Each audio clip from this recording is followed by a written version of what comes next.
Dance is probably the first thing that I've thrown myself into that allowed me to express without having to speak. So the fact that you can work through a variety of things without having to verbalize those things is what keeps me addicted to it. When I reflect on myself as a child, I just feel the chaos of it. It was a really dysfunctional household. I was it was abusive since I was little, and then I finally went to foster care at 14 and it didn't get much better. So I feel like those years were strictly survival, like just one step in front of the other. I'm not sure that I ever really reflected on anything future or hopeful. I'm sure that dance plays a part in my healing and recovery because in foster care, you're mandated to go to therapy. But at 14 years old, when you're already suffering all these wounds and having these trust issues, and then you're sitting in front of a stranger and like, please spill your guts, it's not the most helpful situation. And so I think that dance is the thing that I can channel through that and have the effects that maybe I was supposed to get through therapy. Technically, I never graduated even my freshman year of high school. So I was moved around so much in foster care that I had enough credits to barely be considered a freshman in high school. So no, I was not a good student in high school. And in fact, college wasn't even on my radar. There's a kind of a mindset that you have when you exit the foster care system.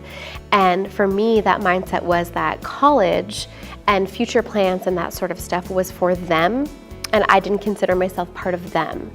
So I would have never aspired to anything.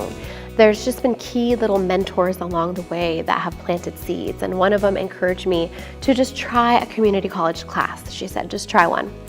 Fortunately, Riverside City College has something called, or at least they did, have something called an ability to benefit test. And that test says if you did not graduate high school, but you can demonstrate that you can benefit from a college education, we'll let you in. If it were not for that test, college would not have happened for me. I started coming to RCC in 2005, and I actually had planned on majoring in getting my Juris Doctorate and practicing law. And I came down to the studio at RCC just to take an intro to jazz class to fulfill the PE requirement, and it was literally instantaneous. Like, I almost failed all my classes because from that point forward, I refused to leave the studio. My time at RCC was that time that you look back on your whole life with like this warm, fiery glow. Everyone has that time in their life. This is my time in this space. And part of it was the staff. There was 5 key staff that were here that together they just created this team of people who all at once taught you, challenged you, nurtured you, gave you a kick in the butt when you needed it.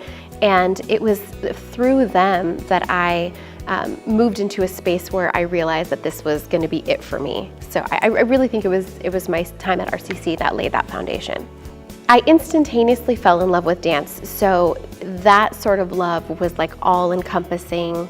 I won't be able to do anything but dance, but there's a little bit of a difference between that and planning a career, because even though I knew I never wanted to do anything else again, there was also this fear of, but how would I even make a career out of this thing?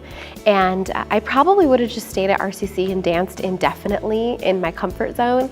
But one of the instructors here said, you really gotta get out of here. You're ready for more. Please hit the road. So it was like that tough love shove out the door. I went on to get my 4-year degree in dance. And then when I graduated, it was sort of like, there was no studios in the area for adults, so it was more of a necessity that I opened the studio. April, thank you so very much for representing RCC in such a positive way. Your accomplishments are admirable. Riverside City College is very proud to recognize you as its Alumnus of the Year for 2017.